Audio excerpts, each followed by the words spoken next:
आप अलैहिस्सलाम की दो ख्वाहिशात हैं। दो ख्वाहिशात में पहली ख्वाहिश ये थी कि सूरह यासीन मेरे हर उम्मती के सीने में हो, यानी मेरा हर उम्मती सूरह यासीन हिफ़्ज़ करे।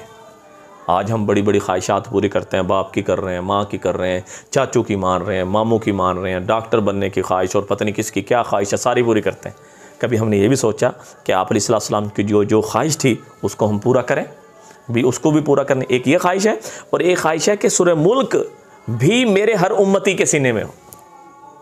लिहाजा जो मेरी बात को सुन रहा है, इसमें आप नियत करें कि सूरह यासीन भी हमने हिफ़्ज़ करनी है और सूरह मुल्क भी हमने हिफ़्ज़ करनी है। ये और आप अलैहिस्सलाम की ख्वाहिश पूरी करके मरेंगे, पूरी करके ये जो है ना जी हम मरेंगे। ये आप अलैहिस्सलाम की दो ख्वाहिश हैं, सूरह यासीन का हिफ़्ज़ करना और सूरह मुल्क का हिफ़्ज़ करना। हाँ जी, कोशिश करें अभी से, बच्चे छोटे हैं उनको करवाएं।